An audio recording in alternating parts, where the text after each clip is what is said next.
एक समय की बात है, दालभ्य ऋषि ने पुलस्त्य ऋषि से पूछा कि महाराज, पृथ्वी लोक में मनुष्य ब्रह्म हत्या आदि महान पाप करते हैं, पराये धन की चोरी और दूसरों की उन्नति देखकर ईर्ष्या करते हैं और अनेक प्रकार की चीजों में फंसे रहते हैं, फिर भी उनको नरक प्राप्त नहीं होता। इसका क्या कारण है? वे कौन सा दान पुण्य करते हैं जिससे उनके यह पाप नष्ट हो जाते हैं? यह सब कृपा पूर्वक मुझसे कहिए। पुलस्त्य मुनि ने कहा, हे महाभाग, आपने मुझसे बहुत गंभीर प्रश्न पूछा है। इससे संसार के जीवों का भला होगा। आइए मैं आपसे कहता हूं, माघ मास लगते ही मनुष्य को स्नान आदि करके शुद्ध रहना चाहिए। अपनी इंद्रियों को वश में रखना चाहिए। पुष्य नक्षत्र में गोबर, कपास, तिल मिलाकर उनके कंडे बनाने चाहिए। उन कंडों से 108 बार हवन करना चाहिए।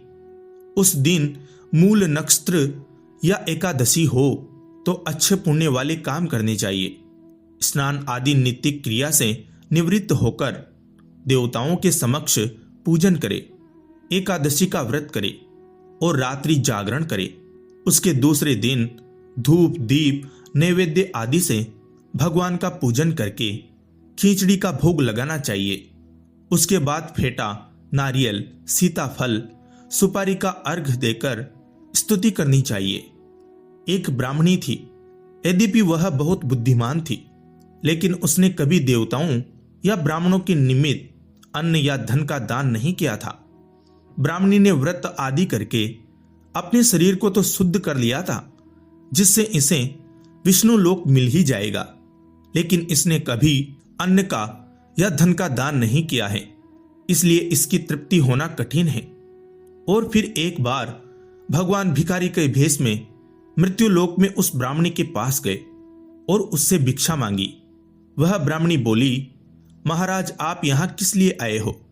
भगवान ने कहा, मुझे भिक्षा चाहिए। पर इस पर उसने एक मिट्टी का ढेला भगवान की भिक्षा पात्र में डाल दिया।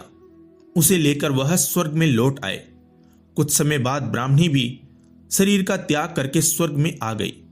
उस ब्राह्मणी को मिट्टी का दान करने से स्वर्ग में एक सुंदर महल मिला, परंतु उसने अपने घर में अन्न आदि सब सामग्रियों को शून्य पाया।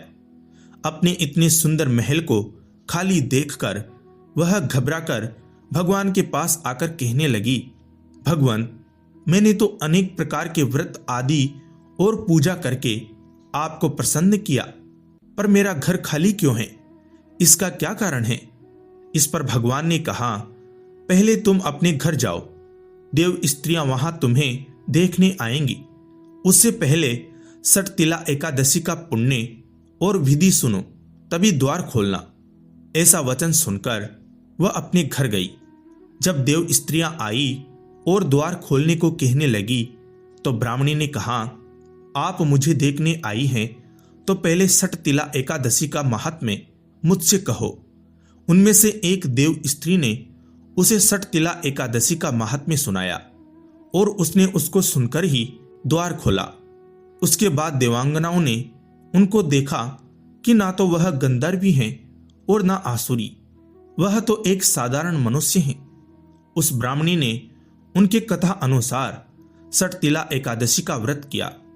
उसके प्रभाव से वह सुंदर और रूपवती हो गई और उसका घर अन्न आदि समस्त सामग्रियों से भर गया।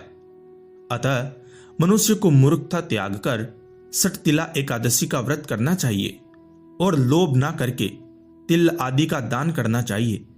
इससे दुर्भाग्य और दरिद्रता और अनेक प्रकार के कष्ट दूर होकर मोक्ष की प्राप्ति होती है।